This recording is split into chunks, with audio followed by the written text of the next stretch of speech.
Assalamualaikum warahmatullahi wabarakatuh. Hari ini kita kembali belajar tematik tema 1, subtema 3, pembelajaran 1 dan 2. Pada pembelajaran kali ini kita akan belajar bahasa Indonesia, IPA, IPS, PPKN, dan SBDP. Bahasa Indonesia. Tujuannya kali ini Anti harus mampu menentukan gagasan pokok dalam cerita yang Ibu bacakan. Teks yang dibacakan disebut dengan teks lisan. Cara mendapatkan gagasan pokok dan gagasan pendukung dalam teks lisan itu ditemukan dengan cara menyimak. Menyimak adalah mendengarkan dengan saksama hal yang dibacakan atau dibicarakan. Selanjutnya IPS. Nah, di sini kita akan belajar mengenai makanan dan rumah adat tradisional yang ada di Indonesia.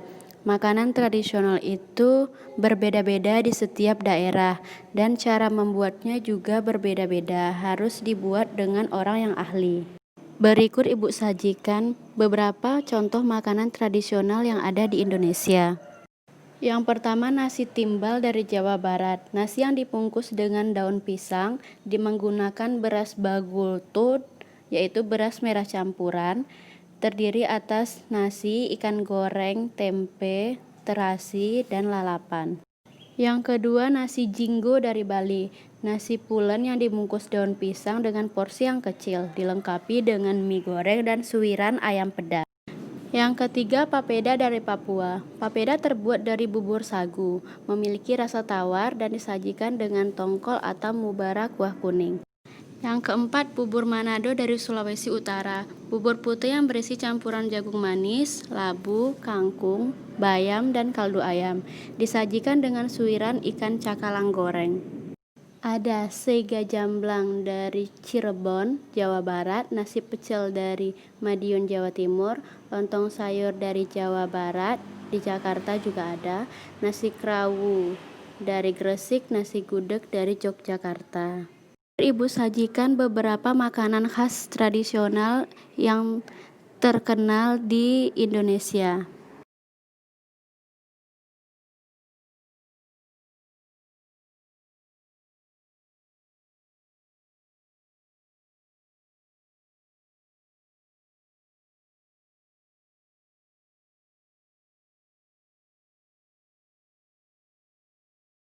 Keragaman yang ada di Indonesia juga tercermin pada rumah adat. Berikut contoh rumah adat yang ada di Indonesia.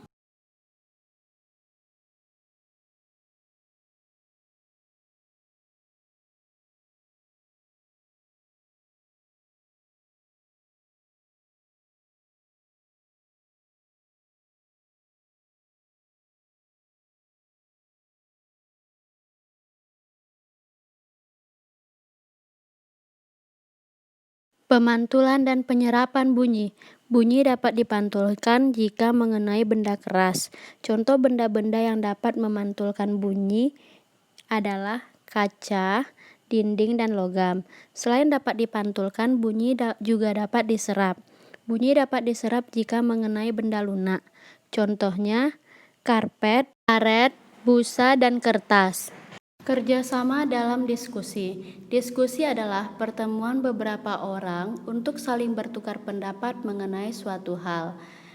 Jika Anti sering berdiskusi, Anti akan bisa menghormati pendapat orang lain.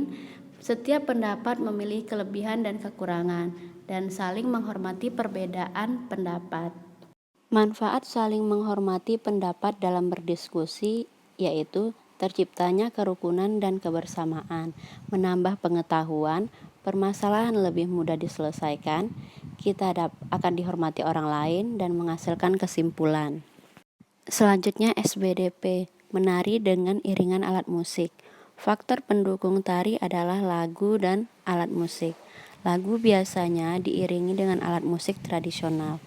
Berikut Ibu akan sampaikan alat tradisional yang digunakan untuk pengiring tari. Ada gendang,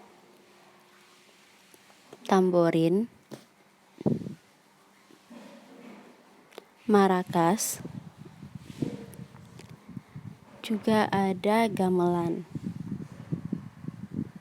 Demikian pembelajaran daring hari ini. Sampai jumpa di pembelajaran daring selanjutnya. Akhirul kalam. Assalamualaikum warahmatullahi wabarakatuh.